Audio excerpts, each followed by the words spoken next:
José, te agradecemos muchísimo por estar con nosotros.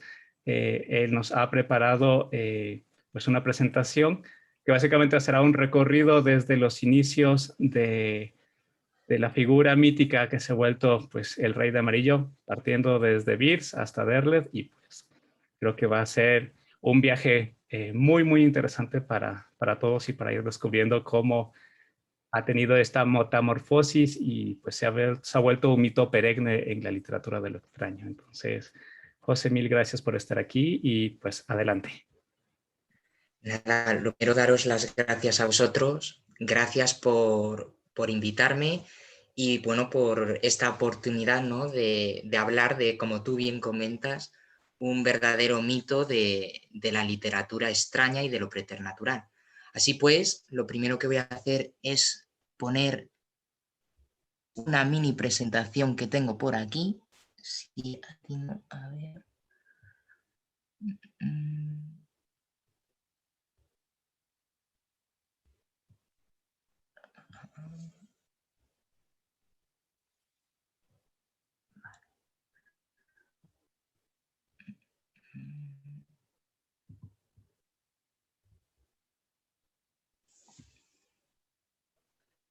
Bueno, lo primero que les tengo que decir a todos ustedes, darles las gracias a todos los espectadores que estáis ahí, que estáis presentes y bueno, pues por querer, ¿no?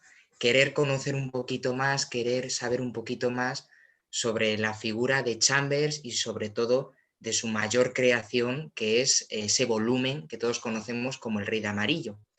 Pero claro, si nos centramos en qué es el Rey de Amarillo, yo creo que deberíamos focalizarnos en algo mucho más profundo en el sentido de que el Rey de Amarillo no es como tal el elemento clave, sino que el elemento clave es Carcosa, ¿no?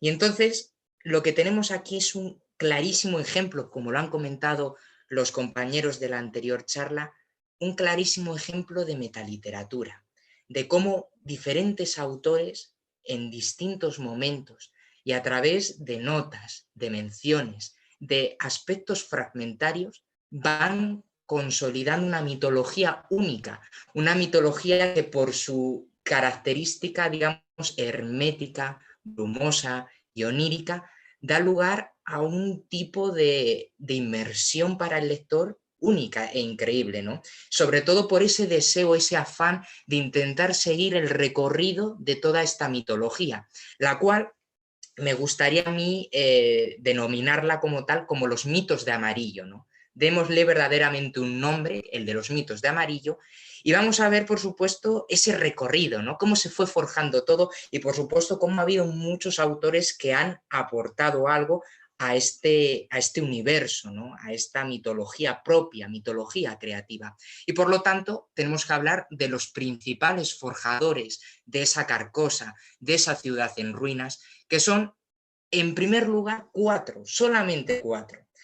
Vamos a ver ese transcurso desde Beers hasta August Derleth y vemos cómo su percepción de la literatura es completamente distinta a su interpretación del horrendo, del miedo, de lo grotesco y por supuesto de lo extraño, ¿no? Esa visión preternatural que tenían múltiples autores. Y sobre todo, como decía el investigador S.T. Joshi, ese momento álgido que va normalmente de 1880 a 1940, ese momento culmen para la ficción extraña. Pero claro, todo esto nos lleva a un punto, a un nexo. ¿Dónde está verdaderamente el foco de todo ello?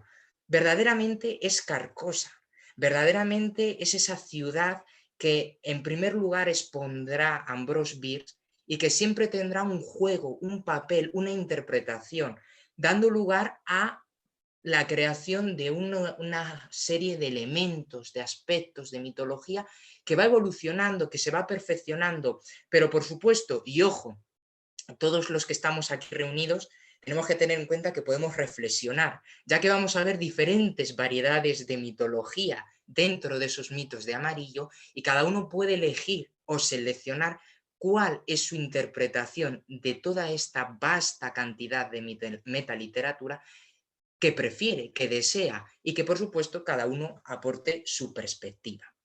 Y por ello tenemos que irnos al origen, pero el origen verdadero de Carcosa, no al que estableció Ambrose Bierce, y que muy posiblemente fuera Carcassonne. Carcassonne es una antigua ciudad de la zona sur de Francia.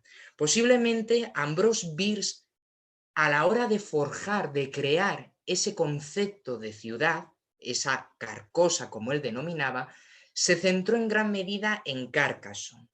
Carcassonne es una ciudad que tiene sobre todo una gran implicación a nivel histórico y sobre todo con un movimiento cristiano, un movimiento religioso, en este caso, que fue expandiéndose, fue desarrollándose durante el siglo XI en lo que es la parte más occidental de Europa y que proliferó en gran medida durante el siglo XII. Estamos hablando del catarismo. El catarismo era una vertiente cristiana que se centraba en básicamente un concepto clave, un concepto que ya procede del siglo III después de Cristo y verdaderamente lo estableció como tal un sabio persa, el sabio Mani, dando lugar a lo que conocemos como el maniqueísmo, es decir, la concepción de que hay dos fuerzas primordiales, arcaicas, que están opuestas, son antagonistas y son ni más ni menos que el bien y el mal. En este caso, los cátaros hablan de que el mundo terrenal, lo que nosotros conocemos, la realidad, fue forjada por el diablo, por Satán. Por lo tanto, todo lo que nos rodea verdaderamente está impregnado por ese mal, impregnado por esa oscuridad, ese apartado más macabro que tiene el ser humano. Y ellos predicaban sobre todo el ascetismo, una vida pura, una vida que sirviese para el alma, para el espíritu. Es decir, eliminar todos aquellos placeres terrenales para buscar, en definitiva, la pureza del alma humana, la parte más astral. Estos conceptos envuelven sobre todo a la ciudad de Carcassonne, ya que fue verdaderamente un bastión, fue una fortaleza donde proliferó en gran medida este movimiento y por ello se le suele en apartado histórico, en el apartado ocultista, se suele relacionar con pues, lo que es un poco la inalcanzabilidad, la muerte, el horror, pero el horror más centrado en el apartado satánico. Y verdaderamente siguió proliferando hasta llegar a un momento clave, que es la cruzada albingense, que sucedió en 1209. Es decir, había que destruir este tipo de perversión, digámoslo así, de lo que era el cristianismo más puro. Entonces se llevó a cabo pues una verdadera cruzada, llenando estas calles de sangre, de violencia y de rabia, ¿no?, entre unas personas y otras. Todo ello, en cierta medida, como estamos viendo, impregna Carcassonne y se ha convertido en esa perspectiva, en esa visión de inalcanzabilidad, pero inalcanzabilidad sobre todo ya no solo por la ciudad, sino por otro gran maestro de la literatura extraña, de la visión lisérgica, de la creación de mundos oníricos, que es ni más ni menos que Lord Dunsany. Lord Dunsany, como todos sabemos, conocemos, es uno de los grandes maestros para Howard Phillips Lovecraft y dentro de su amplia gama de narraciones tiene un relato que se llama justamente Carcassonne. Este relato de 1910 establece, yo creo que muchos de los elementos clave que también se observan en la obra de Ambrose Bierce, sobre todo porque se expone la idea, la trama, de que un monarca con una gran ambición, con un gran poder, con riqueza, le falta algo, que es romper verdaderamente una antigua profecía que habla que nadie, nunca jamás, ha podido alcanzar una mítica ciudad que siempre se encuentra, se halla en el horizonte, que es Carcassonne. Y vemos cómo este rey forja, crea verdaderamente un ingente ejército para desplazarse, para ir a esa ciudad. Y vemos poco a poco cómo su función va perdiendo fuelle. Vemos cómo al final no lo alcanza, no va a llegar. Es algo que está más allá de la realidad que el ser humano puede ver, el ser humano puede palpar. Volvemos mucho a esos temas que proliferan en autores como Arthur Machen, por ejemplo, ¿no? Esa dualidad, esa división entre lo que es el mundo terrenal, la realidad, y una realidad totalmente distinta, una realidad preternatural. Esta dualidad tendrá un papel muy importante en otros escritores y sobre todo en los escritores que a nosotros nos interesan. En primer lugar, como no, tenemos al pionero de esos mitos de amarillo, que es ni más ni menos que Ambrose Bierce. Concretamente, Ambrose Bierce establece los primeros pilares, las primeras pilastras esenciales de estos mitos con 3 relatos, esencialmente. Por un lado, un habitante de Carcosa, en el cual nos introducirá 2 elementos clave, que son, por un lado, la ciudad Carcosa y por otro lado, la aparición de Ali.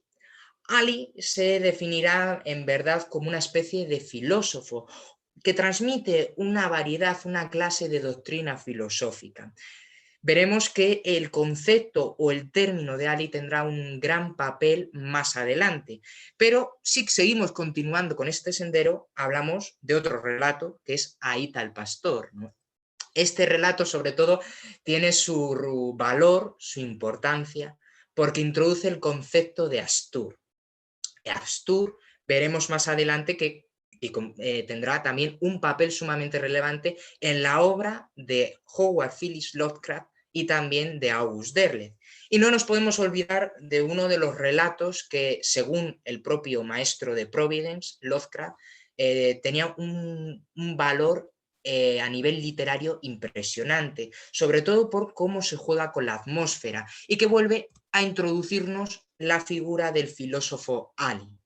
Estamos hablando ni más ni menos que de la muerte de Halpin Frasier, uno de los relatos que, por ejemplo, en el volumen editado por Juan Antonio Molina Foix, El horror según Lovecraft, Lovecraft establece claramente que es uno de sus favoritos y preferidos del propio Ambrose Bierce. Como hemos comentado, ¿no? Por cómo juega con la atmósfera, el ambiente para producir verdadero pavor, pero un terror que se insinúa, un terror que juega con las brumas, con todo lo que es el entorno, el contexto y las emociones, las expresiones humanas.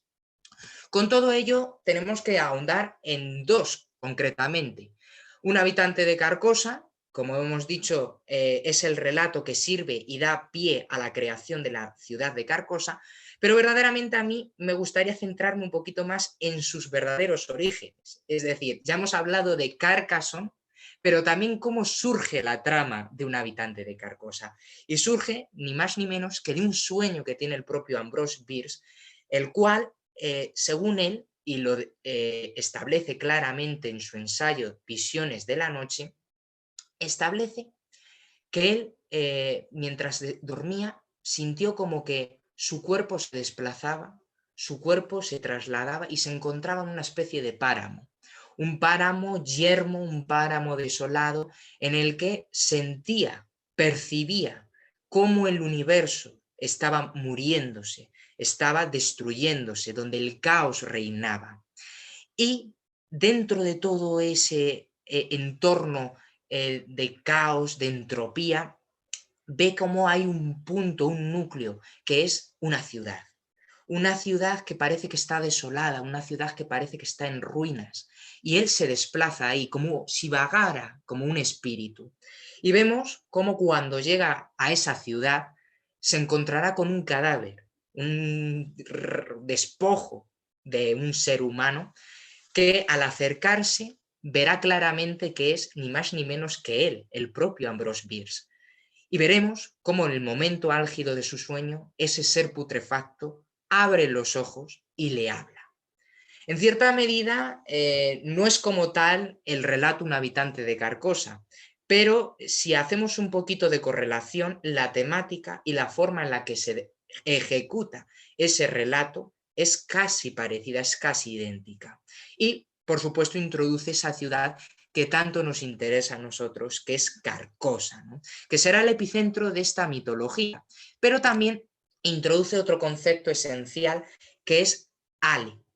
Ali, como bien hemos dicho, se establece como un filósofo, el cual también aparece en La muerte de Halpin Frasier, y en cierta medida, si nos remontamos también a toda esta visión que tenía Ambrose Bierce y de todas las fuentes históricas de las cuales está extrayendo datos e información, Ali posiblemente podría hacer alusión a un filósofo árabe, el cual transmitía una doctrina muy entroncada con elementos que juegan también un poquito con la metempsicosis, con la transmigración, sobre todo la metempsicosis, ese tipo de doctrina filosófica griega, ¿no? Que jugaba un poquito con el mundo terrenal y el mundo de las ideas, el mundo espiritual, que también, por supuesto, exploraba Platón, ¿no? Entonces podríamos jugar un poquito de dónde vienen verdaderamente estos términos, estas palabras que va introduciendo poco a poco Ambrose Bierce. Pero por supuesto, otro de los aspectos clave que a nosotros nos interesa es el relato Aíta el pastor. Con este relato, Bierce nos introduce la figura de Astur, es decir, una especie de deidad, una deidad relacionada con la figura del pastor, pero que es benevolente, es decir, que en ningún momento se muestra como una deidad cruel o macabra, todo lo contrario, ¿no? Vemos que este relato sirve un poquito para mostrar esa reflexión entre el ser humano y una fuerza mucho mayor, ¿no? Un poquito jugando con la vinculación del ser humano con todo el cosmos. Y vemos, por lo tanto, esa visión también cosmicista que tenía Ambrose Bierce. Si seguimos jugando un poquito con el origen de los términos, es curioso que si Carcosa está vinculada con posiblemente Carcassonne, ¿no? Con esa ciudad del sur francés, Astur estaría vinculado concretamente con la región noroeste del territorio español, de España, que es ni más ni menos que Asturias, y concretamente con un pueblo, un conjunto de pueblos celtas y preceltas que, que empezaron a proliferar en esa región de España durante la etapa de la expansión romana, que eran denominados, eran conocidos como los Astures. Y era verdaderamente un conjunto de pueblos que se basaban en la ganadería, donde proliferaban los pastores. Y vemos que era un pueblo bastante curioso, ya que también su etnicidad, su cultura, sus valores, no están muy bien delimitados, no están muy bien estipulados. Sencillamente porque hay esa creencia de que hubo una combinación entre colonias o pueblos de la región autóctonos con pues pueblos de sobre todo de la Europa occidental que fueron combinando sus ideas, sus culturas y dieron lugar a este tipo de sociedad, ¿vale? Una sociedad que se regía, como bien hemos dicho, por la ganadería. Entonces podemos un poquito buscar, ¿no? El concepto de que Ambrose Bierce, a la hora de definir también el término Astur para referirse a esa deidad benevolente, pudiese centrarse también en este tipo de pueblo, ¿no? El de los Astures. También es un origen bastante característico, aunque también, por supuesto, podemos buscar una definición desde la perspectiva griega, romana e incluso árabe, de donde procede este término. Pero esta sería la fuente quizá más cercana a lo que podría haber desarrollado Ambrose Bierce. Hemos visto que Ambrose Bierce establece los pilares esenciales, pero verdaderamente el que consolida, el que conforma verdaderamente toda esta gama de mitología, los mitos amarillos, es ni más ni menos que Robert William Chambers. Chambers publica en 1895 ese volumen, esa antología, donde verdaderamente es un claro ejemplo de metaliteratura en sí misma, que es El Rey de Amarillo. Una obra en la que introduce digamos, tres ideas clave. Por un lado, vamos a tener una obra teatral, que ya han comentado, por ejemplo, los compañeros de la anterior charla, en la cual va a recibir el nombre del Rey de Amarillo. Vamos a ver que se va a presentar una especie de amuleto, una especie de emblema, que tendrá una gran relevancia y que está muy vinculada con todo lo que tiene que ver con el Rey de Amarillo, que es el signo amarillo, y por supuesto aparece una especie de deidad o entidad.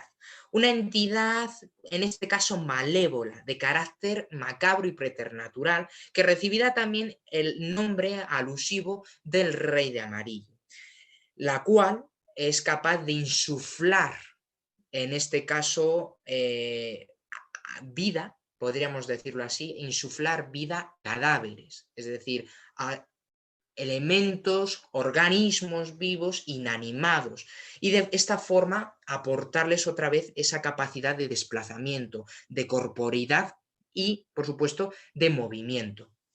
Vemos que estas ideas bastante llamativas, ¿no?, de cómo establece Chambers su visión, su interpretación de terror, sirve de punto de inflexión, ¿no? Sirve de punto de inflexión, ya que nos vamos alejando sobre todo de la narrativa gótica tradicional y nos vamos orientando un poquito más y más a esa visión más extraña, más weird, ¿no?, donde encontraremos autores como veremos más adelante el propio H.P. Lovecraft, al igual que Edgar Allan Poe, que ya también estableció ese punto de inflexión, o Arthur Machen e incluso William Hobson.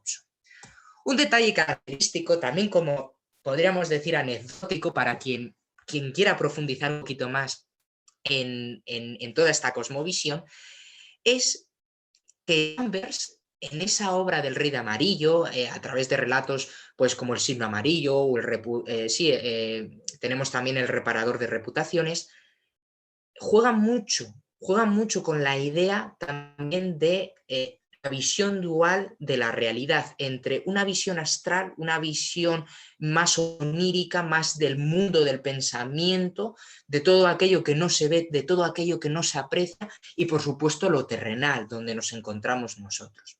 Pues bien, hay un relato que publicó más adelante Chambers, que se recopila en esta antología editada por Asimov, Martin H. Greenberg y también Charles G. Waugh, un relato conocido como El rastreador de personas perdidas y El sello cifrado de Salomón, en el cual Robert William Chambers nos plantea, podríamos decir, unas ideas casi idénticas, casi parecidas a las que establece, a las que desarrolla en El Rey de Amarillo.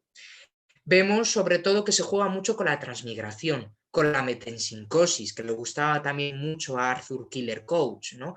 Y vemos que vuelve a jugar con esa visión de un mundo astral, un mundo de fuerzas espirituales que no podemos en esta manera controlar nosotros, por eso la mención al sello cifrado de Salomón, y por supuesto la parte más corpórea, la parte más terrenal, donde nos encontramos nosotros y no entendemos, no sabemos concebir esa visión del cosmos, del universo, que es muchísimo más profunda de lo que nosotros jamás podremos percibir, ¿no? Como estamos apreciando, muchas de estas ideas serán tocadas por otros maestros, como Lovecraft, ¿no? Pero vamos viendo, también es curioso que este relato, que no tiene en cierto sentido nada que ver con el Rey de Amarillo, con esa recopilación de relatos, juega con muchos aspectos, juega con muchos elementos. Así que es, vuelvo a decir, una anécdota, y para quien le interese poder leerse este relato, que es, vuelvo a lo mismo, una maravilla, ¿no?, del Chambers. A su vez, Chambers, en ese volumen, en ese Rey de Amarillo, vuelve a introducir Ali y vuelve a introducir a Astur. Ali, en este caso, Chambers lo establece como un lago que envuelve, que rodea a esa mítica ciudad que vuelve a aparecer, que es Carcosa. En este caso varía un poco la idea, la percepción que tenía Bierce del filósofo, ¿no?, de un filósofo que transmitía una serie de ideales, y lo convierte en un lago. Veremos que hay otros autores, como por ejemplo Lynn Carter, mucho más adelante, que también vuelven a jugar un poquito con el origen de este concepto que se suele menospreciar, pero que tiene de verdad un papel bastante destacable, ¿no? El concepto de Ali. Y también aparece Astur. Astur hemos visto, por supuesto, en el caso de Birs, que es un dios benevolente. En este caso, Chambers juega un poquito al despiste, juega un poquito a la falta de conexión, no falta de conexión, sino que Astur lo establece verdaderamente tanto como una posible entidad, una posible figura, digamos así, corpórea, y también como una región, un sitio, ¿vale? Un lugar concreto, sobre todo vinculándolo a nivel cosmológico con las Híades, con Aldebarán, pero no se deja claro, ¿no? Hay menciones, por ejemplo, que son casi nulas, ¿no? Vinculándonos sobre todo con el nombre de Casilda, pero no llega a especificar claramente qué es Astur, ¿no? Surgimos jugando un poquito al despiste de qué es verdaderamente Astur, ¿no? Ya que, en primer lugar, Chambers establece esa entidad malévola del Rey de Amarillo como una fuerza malévola, ¿no? Que es capaz de insuflar vida, por decirlo así, a los cadáveres, ¿no? A la putrefacción. Y juega, como bien hemos dicho, con esos conceptos de transmigración o metempsicosis. Todo ello verdaderamente funciona como un todo. Es decir, tanto Birs como Chambers se interconectan de tal manera que perfectamente funciona como una mitología propia. Pero es concretamente el punto siguiente o el ascenso siguiente de esta mitología donde vemos una reflexión, una interpretación mucho mayor. Y la establece ni más ni menos que el soñador de Providence, que es Howard Phillips Lovecraft. Y concretamente, su aportación a esos mitos, a esa mitología, va a ser a través de dos fuentes que vamos a ver. Todos sabemos que Lovecraft, H.P. Lovecraft, es el creador de la yosototería y que más adelante se conocería como los mitos de Cthulhu por parte de August Derleth. Y vemos cómo Lovecraft creó un universo compartido, un claro ejemplo también de metaliteratura, con su propia función, con su propia concepción y perspectiva del mundo. Pues bien, vemos cómo Lovecraft, admirador de escritores como Edgar Allan Poe, como es el caso de Machen, o la figura del mítico Lord Dunsany, hace alusión a Chambers o concretamente a su obra. Lo vemos en el relato El que susurra o El que susurraba en la oscuridad, en el cual, bueno, este relato no tiene nada que ver con el Rey de Amarillo, ya que nos introduce otra serie de criaturas que son los Migo, dentro de los mitos de Tulu, pero en un párrafo que parece que no tiene ninguna relevancia, introduce una serie de elementos clave, unos elementos clave que hacen que hablemos ya de un multiverso literario, sencillamente porque introduce, lo he dejado claramente en amarillo, los elementos de Astur, el lago de Ali y el signo amarillo, y los encauza, los vincula con elementos propios, como es el caso de Yugoth, como es el caso de Azathoth, o por ejemplo, tenemos también la figura de Yog-Sothoth. Por supuesto, Lovecraft va un paso más allá, ya que conecta tanto la mitología de Chambers y de Beers con su propia mitología, y a su vez lo he puesto en azul dos conceptos que son Bran y Bethmora. Bethmora, para quien quiera conocerlo, es un lugar, una región también ficticia, creada, como no, por Lord Dunsany a través de obras suyas como Los dioses de Pegana o Cuentos de un soñador. Y tenemos también Bran, que hace alusión verdaderamente a un personaje mítico de Robert E. Howard, que es Bran McMore, un rey picto que agrupó a todo su pueblo para luchar contra la invasión romana. Volvemos a jugar un poquito con los conceptos de la Roma, los romanos, vuelve un poquito el tema de los astures, o sea, vemos cómo se van vinculando elementos, se van relacionando conceptos. Bueno, incluso tenemos también, no lo he puesto en azul, pero tenemos el Tezatohua, que es, bueno, uno de los de las deidades o entidades que también introduce otro maestro de la narrativa macabra, que es Clara Stone Smith. Y Lovecraft va un paso más, porque ya lo ha vinculado con los mitos de Tulu, pero seguimos sin saber qué es Astur, si es una región, es una entidad, qué es verdaderamente Astur. Verdaderamente lo deja claro en El horror sobrenatural en la literatura, en ese magnífico ensayo para cualquier amante de la narrativa Ware que desarrolló entre 1926 y 1927 y hace alusión a Robert W. Chambers. Y, por supuesto, alude a su obra, tanto al signo amarillo, tanto a Carcosa como a Astur.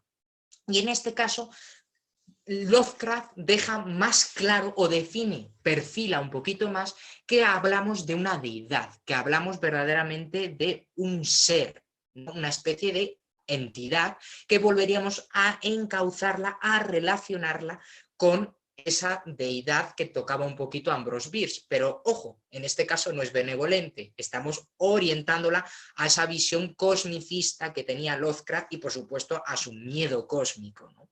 Pero vemos cómo se van encauzando toda esta gama, todo este cómputo de elementos para, eso sí, llegar a un siguiente nivel. Un siguiente nivel que es el que establece, claro está, August Derleth. August Derleth es, como todos conocemos, uno de los miembros del Círculo de Lovecraft original y que en 1939, junto a Donald Wandrei, creó esa famosa editorial que es Arkham House, la cual tenía como finalidad última, como objetivo básico, conservar, preservar y transmitir, difundir toda la narrativa de Lovecraft en un formato, por supuesto, de tapa dura, de calidad, ¿no? Y August Derleth fue el que verdaderamente modificó, que por ello es muchas veces criticado, toda esa mitología, toda esa creación que había hecho Lovecraft y otra gama de autores como Duane W. Rimmel, como Robert Bloch, como Robert E. Howard, etc.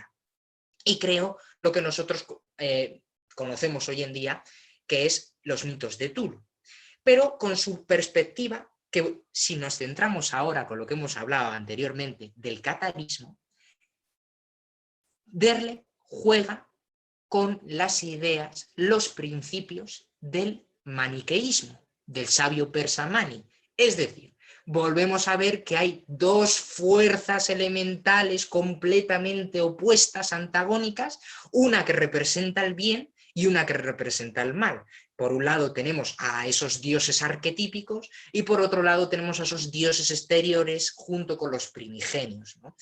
Vemos que Derleth, con su visión cristiana, establece toda esta nueva cosmovisión que en principio Lovecraft no especificó.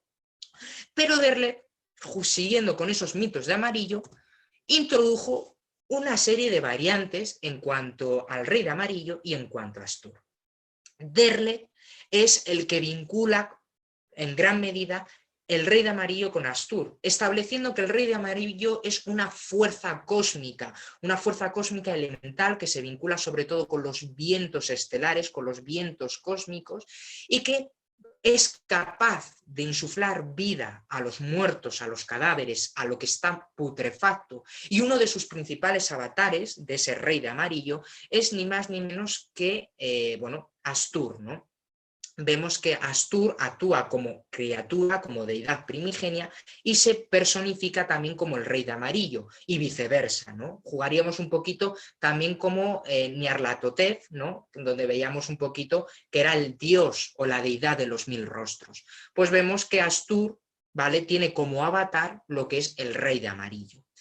Y vemos que a través de relatos como por ejemplo La ventana de la guardilla o por ejemplo La olla de las brujas, Derleth va configurando un poquito más esa visión de esa Astur, de esa deidad, ¿no? Por ejemplo, en lo que es la ventana de la guardilla o la ventana del desván, en este relato habla de que a través de una visión del cosmos se puede observar, se puede vislumbrar a Astur y que tendrá una forma, aquí ya nos metemos un poquito más en algo corpóreo, tiene una forma pulposa. tiene una especie de configuración tentacular, ¿no?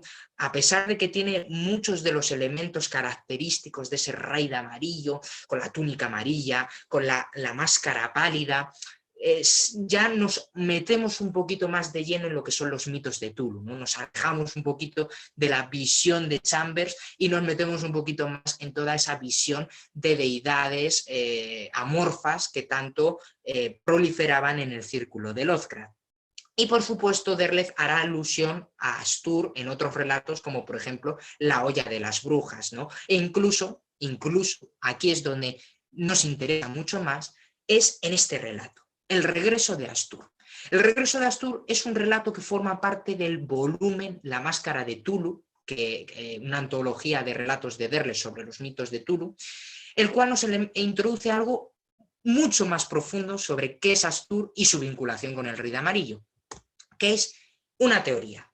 Derleth, aparte de establecer esa perspectiva del maniqueísmo, forja la teoría elemental de los primigenios, la cual configura un valor diferente a cada deidad. En este caso, vamos a ver que diferentes criaturas, diferentes deidades de los mitos de Tulu, es decir, ya no estamos hablando ni siquiera de los mitos de Amarillo, van a tener un valor diferente a nivel elemental.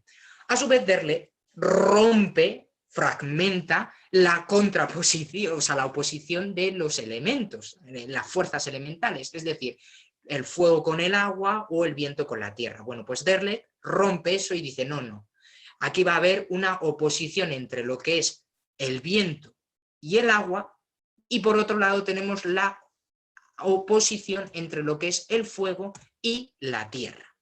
De esta manera, Derleth, para configurar todo lo que son los mitos de Tulu, toda esa cosmogonía que estaba él creando, al igual que su visión cristiana, profundiza y establece, por ejemplo, que Astur, relacionado con esos vientos cósmicos, esas fuerzas estelares, estaría en contraposición o estaría enfrentado, mejor dicho, con deidades como Tulu, ¿no? Vamos viendo cómo establece una especie de bandos y le da una atribución a este tipo de deidad que se relacionaría con otra gama de criaturas. Como curiosidad, bueno, aquí establezco también otra tabla en la que vemos, por ejemplo, si queremos hacerlo, los conflictos o las rivalidades que habría entre diferentes criaturas, deidades de esa cosmogonía, ¿no? Esa metaliteratura que es los mitos de Tulu. Y vemos, por supuesto, que ya el papel de Astur ha cambiado completamente. Sobre todo en el regreso de Astur, en este relato de Derleth, vemos cómo vemos un dios cruel, un dios que viene de Carcosa y que viene a adueñarse, a controlar, a generar, pues en este caso, pavor, ¿no? Un verdadero horror elemental sobre los seres humanos. Y vemos, por supuesto, que rompe completamente con la visión de Dios benevolente de Beers, juega con muchos elementos que Chambers ya introdujo en su volumen El Rey de Amarillo, y vemos cómo vamos avanzando a esa oposición, ¿no? De Astur como ser elemental del aire, en diferencia o en oposición, por ejemplo, con criaturas como Dagón, la Madre Hidra o Tulu. Por lo tanto, recopilando todas esas ideas que hemos estado tocando, podríamos hablar de diferentes clases de mitos. Por un lado, tendríamos los mitos de Carcosa, que los mitos de Carcosa serían solamente la narrativa de Beers y de Robert William Chambers, es decir, lo que es esos 3 relatos de Ambrose Bierce y el volumen del Rey de Amarillo, y que funcionaría verdaderamente como una mitología concreta de la narrativa Were, teniendo como epicentro, por supuesto, esa mítica ciudad que es Carcosa. A su vez, tendríamos los mitos de Astur. Los mitos de Astur sería esa conexión esa leve conexión que establece verdaderamente Lovecraft a través de el que susurra en la oscuridad y su ensayo El horror sobrenatural en la literatura, donde los mitos de Carcosa, las obras de Chambers y Bierce, se conectarían con los elementos de lo que más adelante denominaríamos mitos de Cthulhu, ¿no? Donde tenemos ya toda esa cosmogonía creada principalmente por el círculo de Lovecraft. Pero si nos alejamos un poquito más, vemos esos mitos de Carcosa que están dentro de los mitos de Astur y que los mitos de Astur estarían dentro de los mitos de Cthulhu. Bueno, en este caso vamos a ver que podemos hablar, como bien hemos dicho, de los mitos de Amarillo. Que los mitos de Amarillo formaría parte todo lo que tiene que ver con los mitos de Astur sin profundizar en demasía en los mitos de Cthulhu, es decir, sin arrastrarnos tanto a la perspectiva de Derle, a pesar de que bebemos de ello, y por supuesto englobaría las menciones de Lovecraft y los mitos de Carcosa, al igual que otra gama de mitologías. Aquí he destacado los mitos de Sever Valley, que es también un ciclo literario creado por el maestro británico del horror, que es Ramsey Campbell, y que hace alusiones también a la figura del Rey de Amarillo y de Astur. Entonces seguiríamos jugando con esos mitos de Astur que están dentro de los mitos de Amarillo. Por supuesto, las alusiones a Astur y el Rey de Amarillo son amplias y abundantes, y seguiríamos dentro de esos mitos de Amarillo. Cabe destacar, por ejemplo, que Stephen King, en su obra El Maleficio o Maleficio, introduce el concepto, introduce el término de el Rey de Amarillo, por ejemplo. O incluso tenemos en La Torre Oscura, su mítica saga también literaria, hay claras alusiones también al Rey de Amarillo en muchos aspectos, ¿no? Y con ello llegamos al tramo final, que es mencionar dos antologías, dos volúmenes, que son El Ciclo de Astur y Una temporada en Carcosa. El Ciclo de Astur, para quien quiera conocer más de los mitos de Amarillo, es un recopilatorio de Robert M. Price, en el cual jugamos nuevamente con esas alusiones, esas posibles interpretaciones, ya que hay relatos incluso de Arthur Machen o de Karl Edward Wagner, y que en cierta manera pues se vinculan de alguna manera con esa mitología que hemos estado comentando. Y por supuesto, Una temporada en Carcosa, está recopilatorio de relatos que juegan con diferentes vertientes de los mitos, tanto los de Carcosa, los amarillos, como los mitos de Astur, editada por supuesto por Joseph S. Pulver, fallecido hace un tiempo, y que bueno, es una de verdad obra maestra, una obra para cualquier apasionado de esta narrativa, ¿no? De esta mitología. Y con ello, bueno, me gustaría darles las gracias, ¿no? Gracias por su atención, paciencia y por supuesto que disfruten y que quieran seguir, ¿no?, esa estela que conforma en verdad la mitología que ondea en los mitos de Amarillo, ¿no? Y que ondea, por supuesto, en Carcosa. Muchas gracias. Muchísimas gracias, José. Muy, muy interesante. De hecho, pues rescato algunas preguntas de los asistentes. Te iba a pedir si es que puedes parar de compartir la pantalla para poder que te puedan ver un poco más grande. Sí, a ver.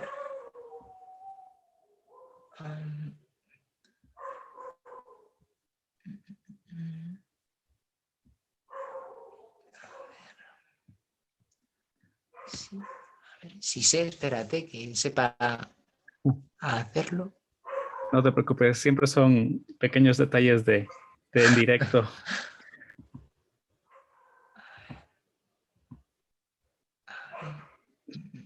Bueno, para ir recopilando, y una de las preguntas que de hecho te adelantaste a contestar, que eran las, pues otros autores, además de Bierce, de Derle, de Lovecraft, y esta excelente recomendación que nos hiciste de antologías vinculadas al Rey de Amarillo. Y te hago una consulta. Además de estos autores, la mayoría pues vinculados a la lengua inglesa, ¿tienes presente algún otro autor en español que pues haya trabajado, sea al Rey de Amarillo o vinculaciones con esta mitología? A ver, sería difícil, en primer lugar, aludir claramente porque, como bien habéis comentado, son sobre todo a nivel anglosajón donde predomina ese tipo de referencias y de menciones. Por supuesto, no lo sé claramente si hay algún autor que en español, por supuesto, castellano, o sea, tanto latinoamericano como español, que ha jugado mucho con la narrativa de los mitos de Amarillo. Que yo sepa, no lo sé en primera instancia, porque alusiones, como bien he dicho, hay muchísimas. Y hay otros mitos que juegan mucho con las referencias al Rey de Amarillo. Entonces, en primer lugar, no sabría contestar si hay verdaderamente alguien, escritor latinoamericano o escritor español, que juegue, ¿no? con ese tipo de mitología. Dale, perfecto. Bueno, ya es una tarea también para ponernos a investigar Con ello. qué Sí. nuevas producciones hay. Rodrigo nos hacía una consulta si pues conocías la Hermandad de Amarillo, que siento, o sea, de lo que yo conozco está vinculado a nivel literario de los seguidores del Rey. Y que, pues bueno, ya lo habías mencionado también en las antologías. ¿Qué autores consideras que sería bueno recomendar para aquellos seguidores del Rey de Amarillo que continuaron después de Lovecraft y de su incorporación dentro de los mitos, que vale la pena leer sus producciones sobre pues el mito, los El mitos mito de de Amarillo? Amarillo. Pues yo claramente pondría a Lynn Carter. Lynn Carter hizo un papel maravilloso, sobre todo porque deja muy claro de dónde viene un poquito el origen de Ali, tanto del lago como del filósofo.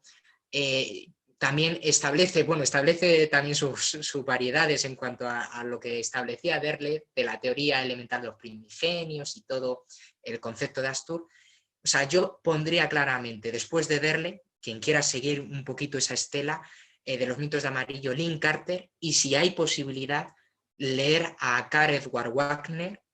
Karl Edward Wagner podríamos decir que es uno de los mejores editores de terror que ha habido y que tiene obras únicas y maravillosas como el relato Palos, que es un claro ejemplo de cómo puedes crear una mitología y crear, por supuesto, pavor y terror con referencias sutiles, ¿no? Tipo los sauces de Algernon Blackwood, ¿no? Para hacernos una idea. O sea, yo pondría como dos autores después de Derle a Karl Edward Wagner y, por supuesto, a Lynn Carter.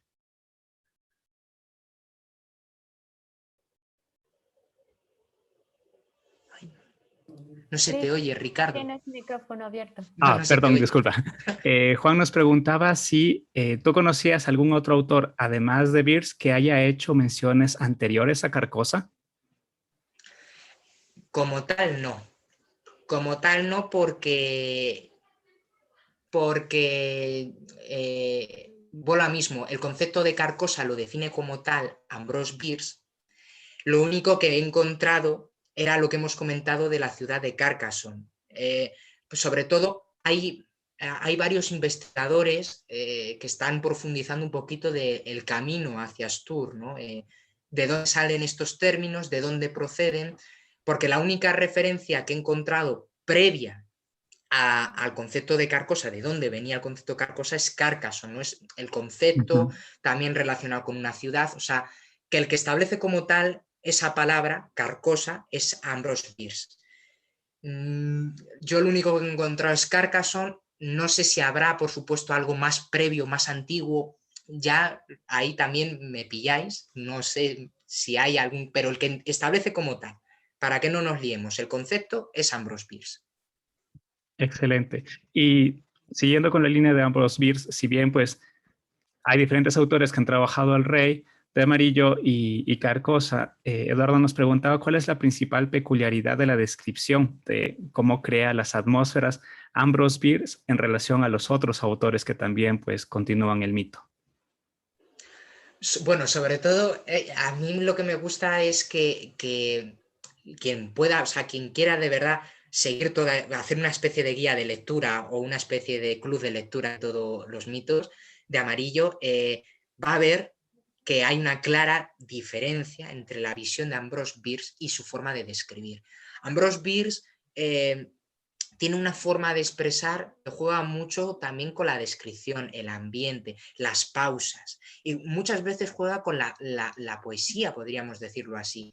Por ejemplo, La muerte de Halpin Frasier empieza con un párrafo que es ni más ni menos que de Ali, ¿no? Del filósofo Ali. Y es una clara muestra de filosofía, de reflexión sobre el ser humano. Es todo como pausado, buscamos la reflexión, buscamos un poquito la paciencia, ¿no?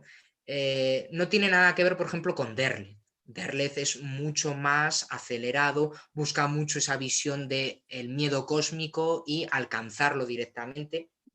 Y yo creo que, para que nos entendamos, Bierce está muy relacionado con autores como Guy de Maupassant, con Sheridan Le Fanu.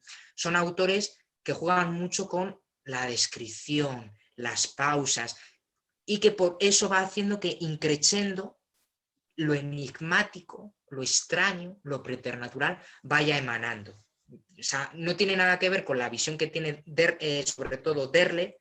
Lovecraft establece un punto de inflexión, aunque también bebe mucho. O sea, la forma que tiene de describir Lovecraft no tiene nada que ver con Derleth, ni por ejemplo con otros autores como el maestro Stefan Gravinsky. Y por ejemplo, Chambers está un poco, para mí Chambers está un poquito entre Bierce, Lovecraft, a la hora de describir, de exponer detalles.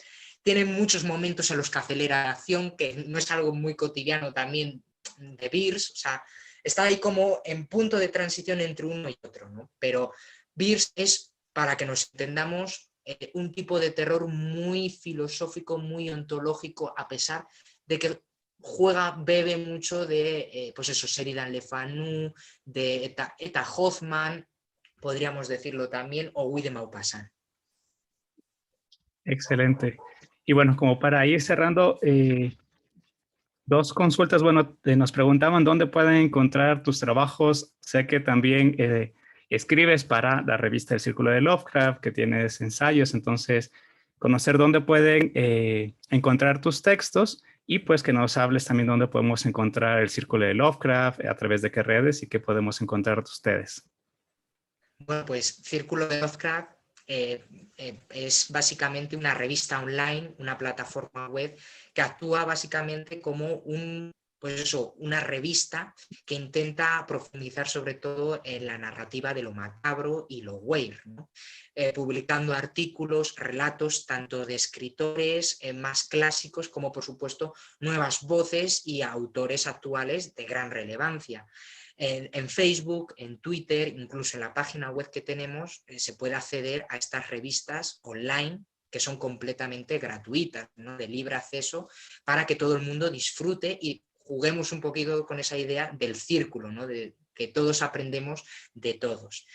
Yo también he tenido el honor y la suerte de publicar algunos de mis trabajos, sobre todo de corte ensayístico, en revistas como Insomnia, por ejemplo, y algún relato en colaboración con la escritora Amparo Montejano, por ejemplo, del Cielo un Don, que está gratuito en Lectu. Es un relato de corte, en este caso de ciencia ficción, no tiene nada que ver con el terror, es de una vertiente mucho más fantástica y futurista, pero sí, o sea, en Lectu todas nuestras revistas están disponibles, gratuitas y online, y también en Lectu se hallan algunas de mis colaboraciones con revistas, como por ejemplo Mordedor o Apache Libros, por ejemplo, ¿no? Por poner algún aspecto.